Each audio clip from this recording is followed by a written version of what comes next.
And I thought, you know, how stupid, because some of those things, you know, grandchildren might want and enjoy having. So that's why we started to dole out. And so our basement is getting a little bit emptied out. Empty spots here and there. But we still got too much stuff. Well. Yes, look at me. I got too much stuff. My dad was a collector of tools and things, and always fixing something. So all those tools sat at home. So when I moved out and we got married, he gave me a bunch of tools. And I still got those tools with a lot of pieces added to it. And quite a few. Quite a few. And never got rid of anything. All it does is collect. Hand tools, carpentry, that kind of thing. Yeah. And then sometime during my retirement, I decided I'm gonna fix up some of that stuff. So an old coin planter, corn planter, I fixed it all up and stained it, and that sits in the basement. No, it's hanging up on the wall, isn't it? Probably hanging on the wall. But other pieces of a single tree, and I can't even think the names of them now. They probably don't even know what a single tree is. You got more than one tree in the backyard. No, it's a bar. It's got the hooks on the end that your horse has harness on, and the harness is hooked to this single tree, and the single tree is either used on a cultivator that pulls the cultivator, or anything you want to use it for, just for a single horse. And of course, a double one, what is it? Your dad had some. Yeah. We used to have, when I was probably about 10 or so and lived on a farm, and we had I loved to ride a horse, but we had a big horse that was not a riding horse. She was about this wide. Her name was Molly. And we had a one horse cultivator, and my dad would... And you use a single tree on it. Yeah. And my dad would hook this horse up. Her name was Molly, and I wore a sunsuit quite a bit as, probably 8, 9 years old. And this Molly he would hook to the one horse cultivator, and then he would be in back hanging on to the cultivator handles, and I would be riding the horse. Well, this Molly was so slow and so disobedient, or whatever you call it, and you'd holler "ho" and try to stop her, and before I'd be going through the plum tree, and she'd stop when she got on the other side of the plum tree, and by that time you were already gone through the plum tree, digging you in the back because you got a sunsuit on. So that was Molly. But she was a good horse, but she was not a riding horse. So. My dad would take jobs in town and go in town and work up their people's gardens in town. And I would go with him, and I had to do what she was doing, ride the horse. And we would probably to get 3 or 4 gardens plowed for him.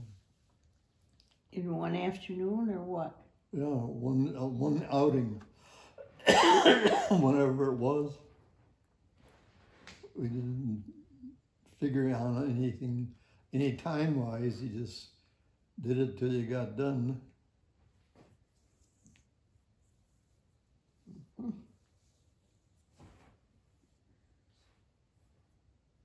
So had you met Sylvia at that time? No. No. I was, well, like she says, I was probably 7 or 8 years old. And Little brat. Uh-oh. A little brat, yeah. Yeah, a little brat. I thought she said a little fat. And No, a little brat. When did you meet? In high school. Okay. In which high school? Ripon High School. And a girlfriend of mine had a birthday party, and she had a hayride. And that was where we actually met, I guess. I used to meet him in the hallway. Me and my girlfriend would meet him in the hallway. And sometimes he'd smile real nice at us, and sometimes he'd be real, so we'd either call him, what was it? I don't know. Well, either you were happy or you were pouty. So we'd meet him in this certain spot in the hallway, and we'd always decide whether he was good or ugly. And then you actually met him at the hayride. Actually, yeah. Mm. So that was, yeah. Then it was on and off, and then he had a couple other girls in school. And he and my very best girlfriend would always meet him on a certain spot on the stairway. You know, he'd be going up and we'd be going down. And either he'd smile or he'd be ugly. So we'd say, you know, smiley or ugly. And we decided maybe he had gone to see that other girl the night before or something. That's all I had to do. Yeah. So he'd be ugly that day. Yeah, so he was ugly. So, and he'd go the same road to see her as to see me, except come to a point in the road, he'd either go that way or he'd go kind of straight ahead, and he would come to my house. But I found out he made that curve a little bit too often because some of my friends told me about it. So then I'd get disgusted with him and decide, phew. Most of the time, I didn't know any of this was going on. Yep. Yeah, it was. See, the early part of the 40s, the war was on, and I was needed at home on the farm, and Dad wouldn't let me go out for athletics. I used to go out for the track meet, and I had a little speed in my legs, and I would run the sprints, and but come time for football, the coach looked up my dad and he asked if he get me to come out. So Dad said, yeah, you can go out. But remember, when you get home, all your chores are still waiting for you. So we just had a small farm and still had to get the work done. And of course, at that time, there was no girls' athletics. Mm-hmm. No girls, anything. No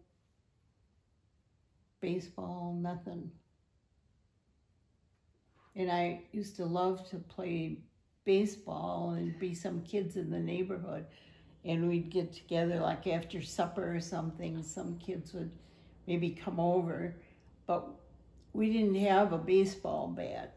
So we used a board, just a plain board for a bat because nobody had a bat, you know, and everybody was very poor and just didn't have much of anything. I never had a bicycle. And I'd ride my girlfriend's bicycle because she was an only girl and her dad owned the lumber yard in Fairwater, and she had everything. And she had a bicycle and she let me ride it. Well, I rode it into the ditch and wrecked the basket that she had on the front, which was kind of a wicker basket. Oh, don't worry about it, she said. My mother will just get another one. And I was just scared silly, you know, just because you just didn't do things like that. And then she played a clarinet in the band, and so did I. And her mother was, in the ladies group, I forget what it was called, but the ladies of Fairwater, and her mother was president and what have you, quite a outgoing lady. And she got us to play a clarinet duet at one of her dinners that some ladies group had at the Fairwater Civic Center, which was a public hall. Public dance hall. Yeah, and so when we played right after the dinner, and when we finished playing our duet, we went home to her house. I was staying overnight at her house. Well, we got home, and she didn't have a key to get in the house. So she said, oh, I know how to get in. The bathroom window isn't locked. So the bathroom window was up a little ways, but she got a ladder and what have you, and then she tells me to go in, crawl through the window, and there was a bathtub right underneath the window that's where I landed when I went inside. So I got inside, and here in this white bathtub, and there's a white rug outside the bathtub. I had mud on my shoes, mud in the bathtub, mud on the white rug. I said, oh. She says, oh, don't worry about it. She just took the white rug and tipped it upside down. She'll never know. So we pretty much, we had a lot of fun, she and I, but most of it was good. But anyway.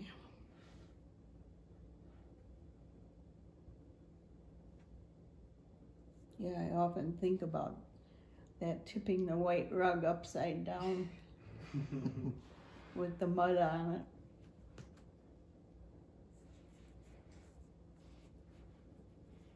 And then At some point, Vernell came along. Yeah, she came along. We were in service when she was born. And In Denver? yeah, in Denver. And I had worked at a hospital called General Rose Hospital. And I had worked there in the dietary department, just getting menus ready and copying things, working for the dietitians, and so that's where Vernell was born. Although I wasn't working at the time she was born, I was working out at the Air Force Finance Center, which was in Denver, and that was a civil service job and better paying. And I got on the register so that when he went into service, then I got a civil service job in Denver, well, at the Air Force Finance Center. And so. That being that civil service rating, that looked good on your resume, and so she could just about have any job she wanted. Well, I don't know about that. I would have chosen Biden's job if I. Yeah. I don't know. And which branch were you in, Vern? Of the service? I didn't hear. Air Force. Which branch? He said. Oh, the Air Force. Yeah, that was air traffic, and that really, when I retired from my civil job, you add 4 more years to it, so it kind of helped my longevity rating as a result. So my military career was my college education, because they sent me to school, and as soon as I got in there, and then down the line, when they alerted me to go overseas to Korea, and they checked my record and found that I was married and had Sylvia was pregnant, and when the baby, they said, was 1 month or 2 months. 2 months, I think. 2 months old, I would be sent over to He would Korea. be alerted again to go overseas, but it was for an 18-month tour of duty in Korea, and as a result, they sent me home on furlough. Came back to Wisconsin and went back to Denver to get my orders, and found out that they had canceled my orders to go overseas. because I was pregnant. Yeah. Yeah. No, Well, the first time you came back, they sent you back down to Mississippi. no, that To was school. the second time. And then when the last time, then when they alerted you again, you didn't have time enough Yeah, something left like that. in the service because it was an 18-month 'Cause tour. I only had about a year left in service, and this tour of duty, it was for 18 months, so they, but I didn't mind. They sent me back to school, and they also sent me to weather school, and I was a weather observer, and took weather observations, and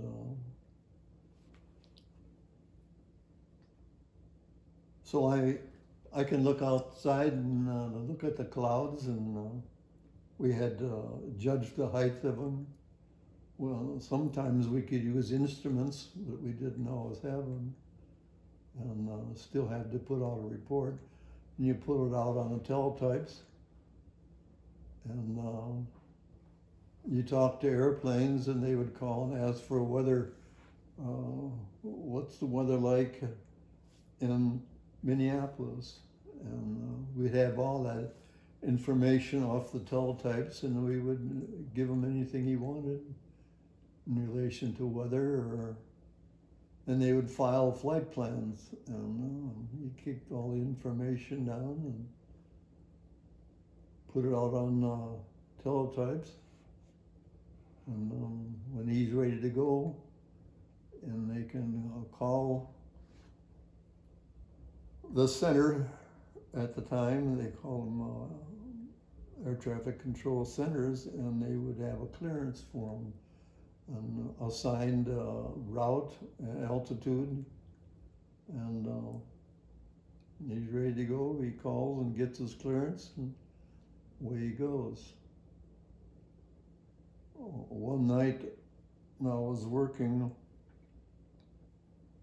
a guy, we were out in the field, like say this block was an empty field, and it was grass, and they had it designated as a runway, and they just stuck out some lights that we could control if you needed night landings.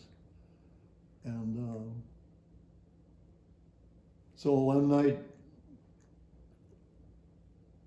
I was there doing what I had to do, and the door opens up. After dark, you don't see anybody out there. Somebody opens up the door and walked in, and they said they landed out there in the field. And it was very, very rough, and nothing but sand and tufts of grass growing in the sand, and that was a runway. And they had taken off at a smaller airport, and they were on the way to Florida. And I said, how in the world did you get in? I didn't have the lights on. They had to request the lights be turned on, but they got in. So they had to use the restroom. So they took care of themselves, and then they were getting ready to go. And I went outside and I pointed a different direction. I said, this is where you turn, and this is where you go. And so I go back in the office, and they walk out to their airplane. I hear them running up, but just the running up of the airplane, it vibrates, you know, and they settle the wheels into the sand. So when they release the brakes to go forward and take off, the thing just tipped upside down on its nose. And of course, then they came back to the tower. I mean, to the station, and they didn't know what to do. Well, everything happens. You got to log it. You got to make sure everything gets down. Now, an incident, they had rented the plane from some other airport, and they just stopped into Grantsburg to use the restroom, and now they didn't know what to do. So they go out to the airplane, and they get it running again. It had been upside down, you know, the prop was bent, and I wasn't supposed to leave the facility to go out there, but they were still running around out there. I could see them, and I tore off like a wild Indian, ran out there to them, maybe a distance of 400 or 500 yards, quite a distance. And so I talked them to come back in again, and then I got all the information from them that they were, I don't want to say they were drunk, but they had been drinking.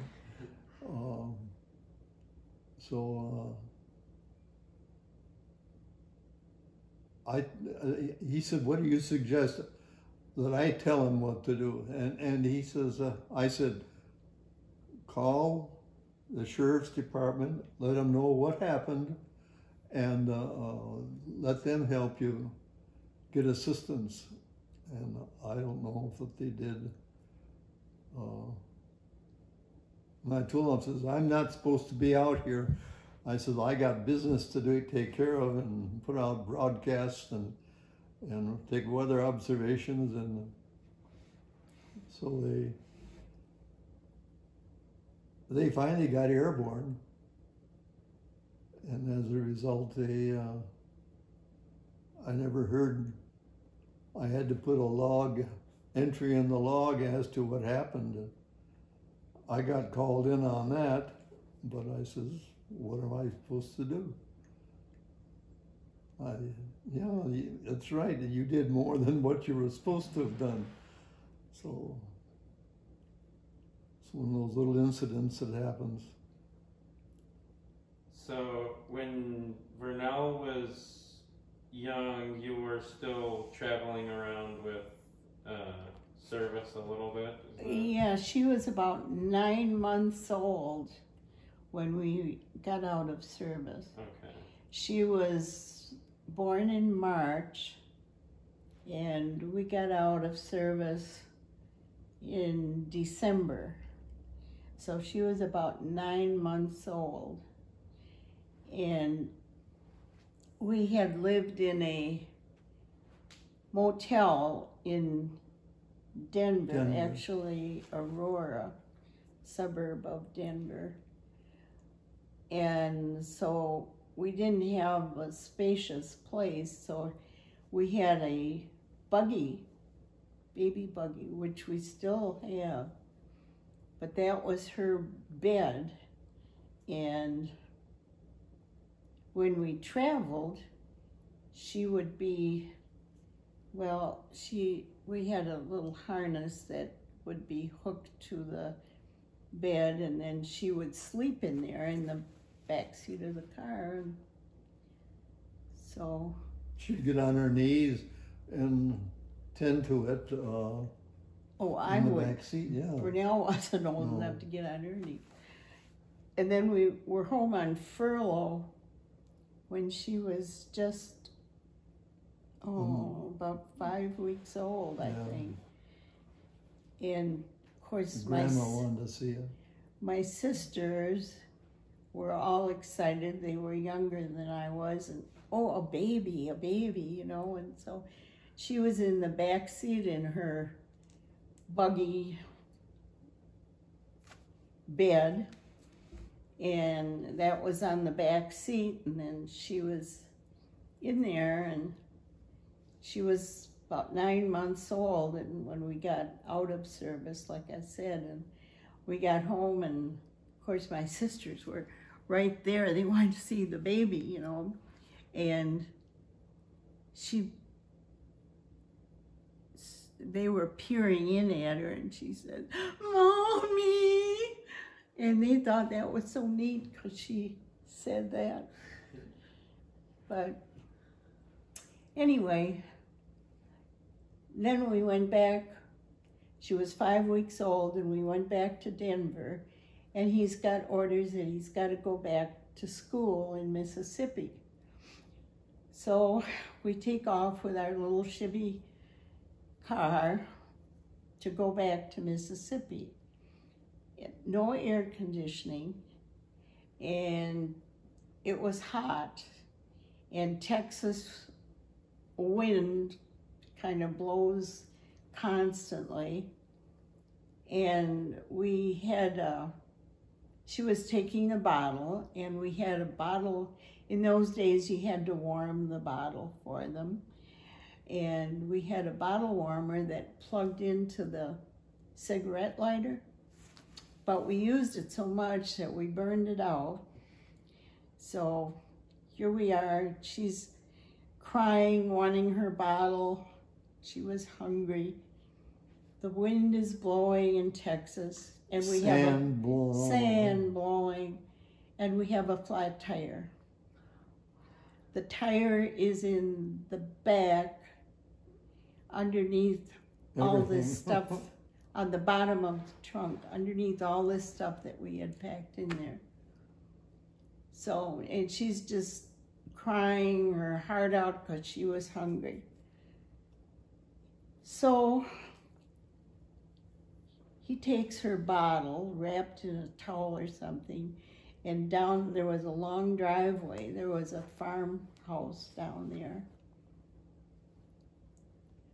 And runs down to the farmhouse to see if they would warm her bottle for him.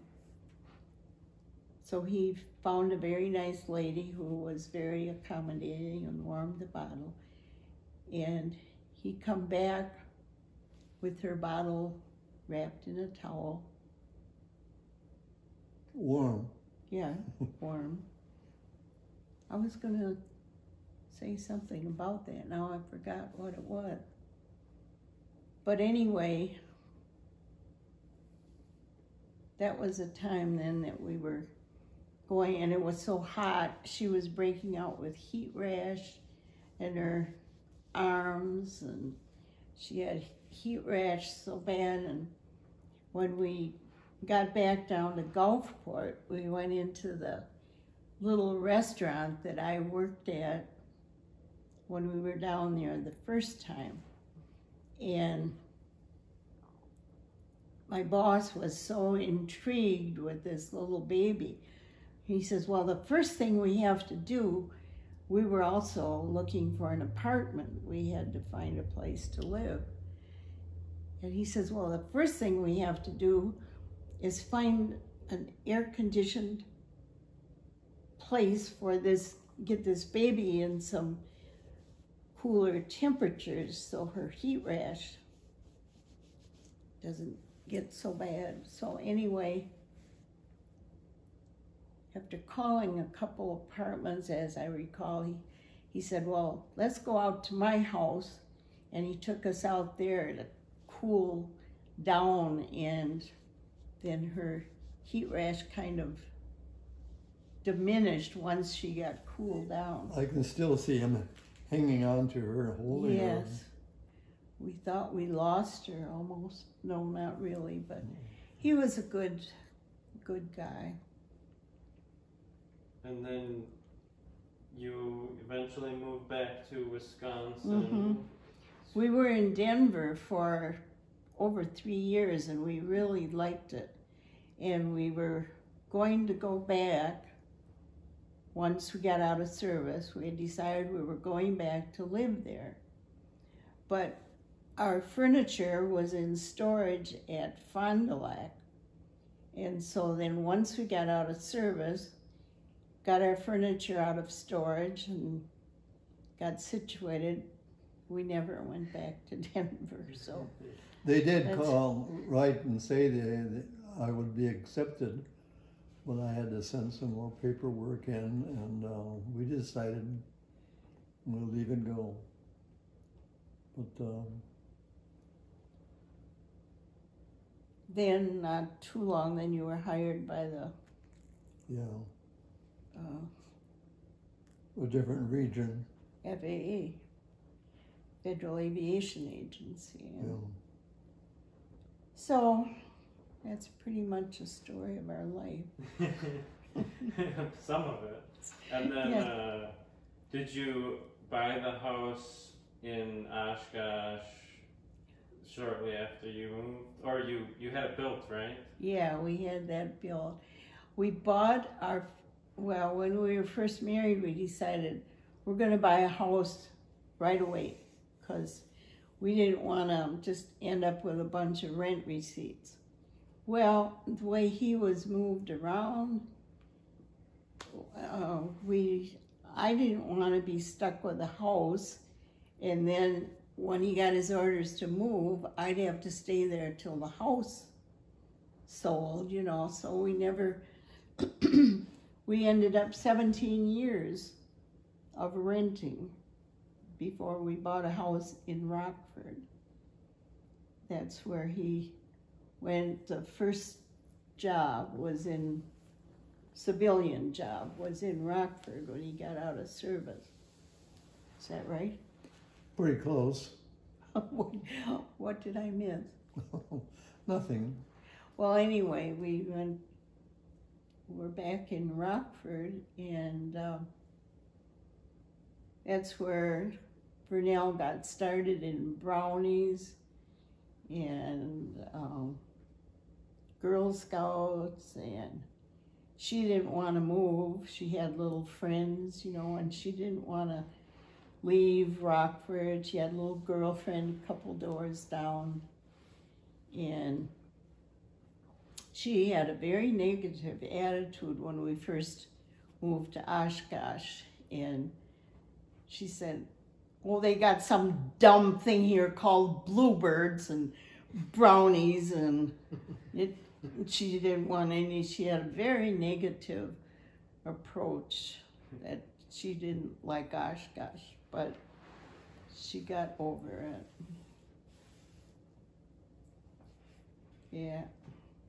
And we couldn't find a place to live. It was very, very tight. There weren't many apartment houses, and so Terry was about, I guess he started kindergarten, and she was in 3rd grade, I believe.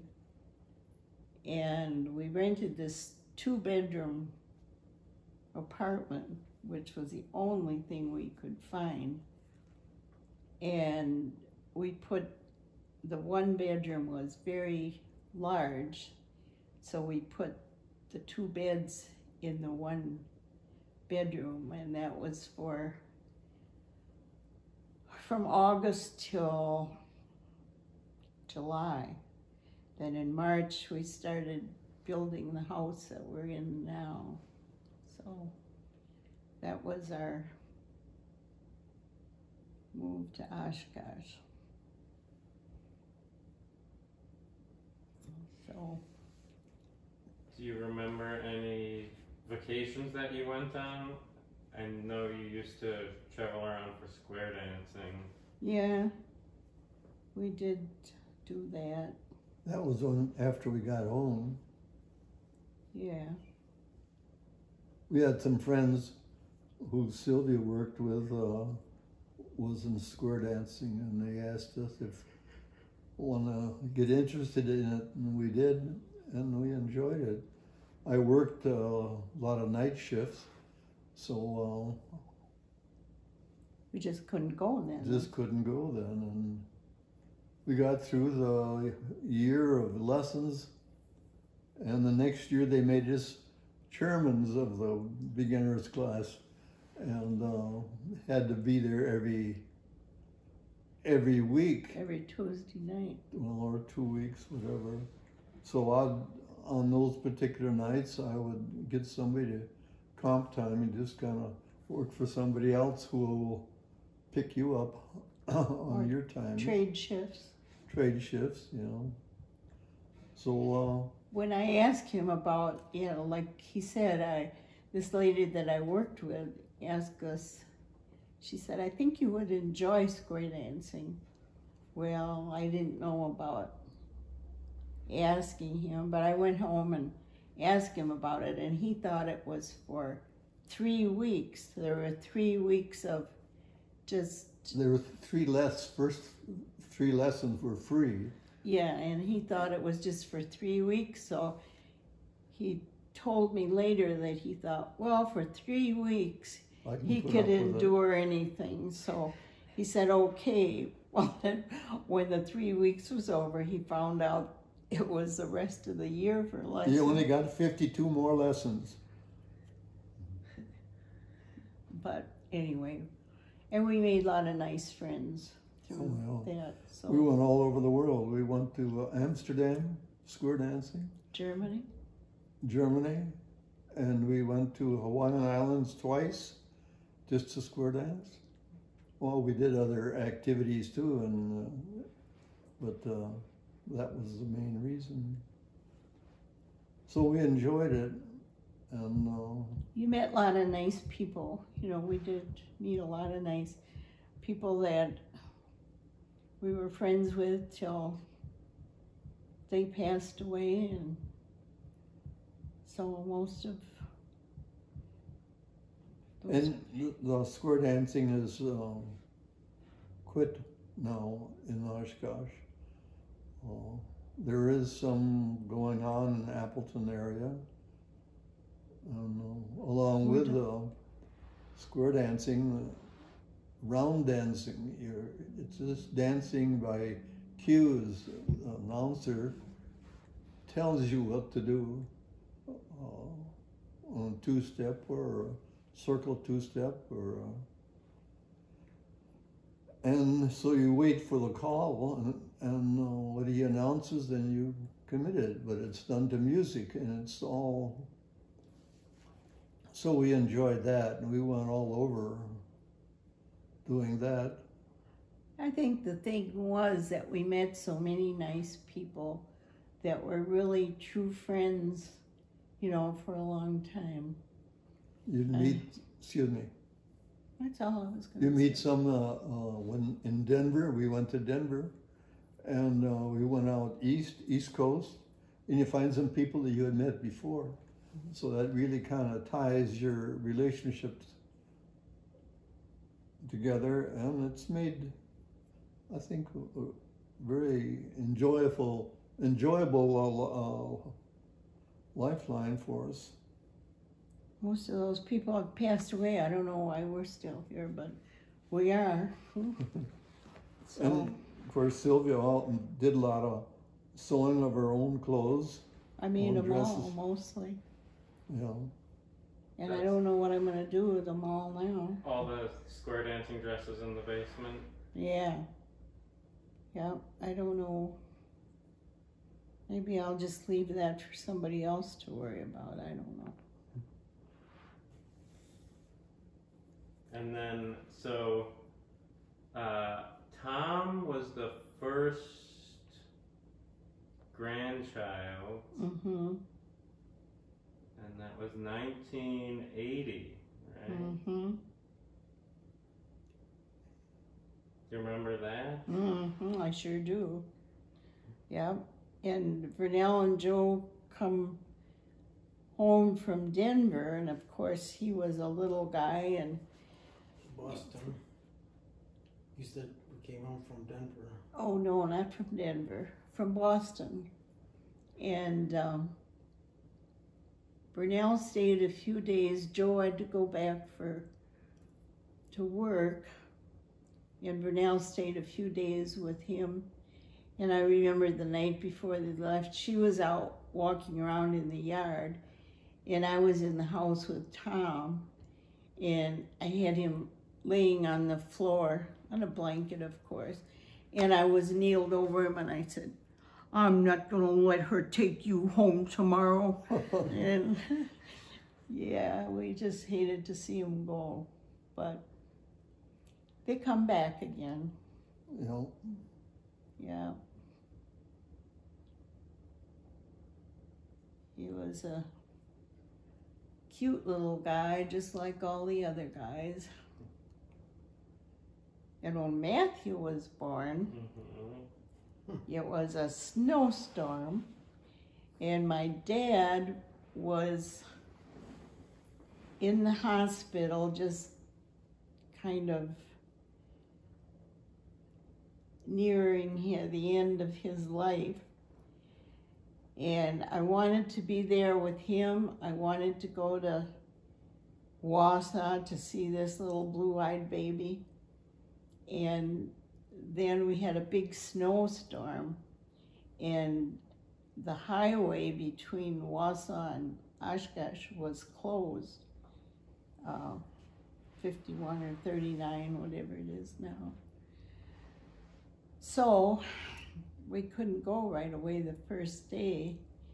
And the first time we saw him, he was laying on the bed in the hospital, and he had these big blue eyes, and he was just so precious. Yeah. Oh, he still is. Yeah, he was precious. Yep.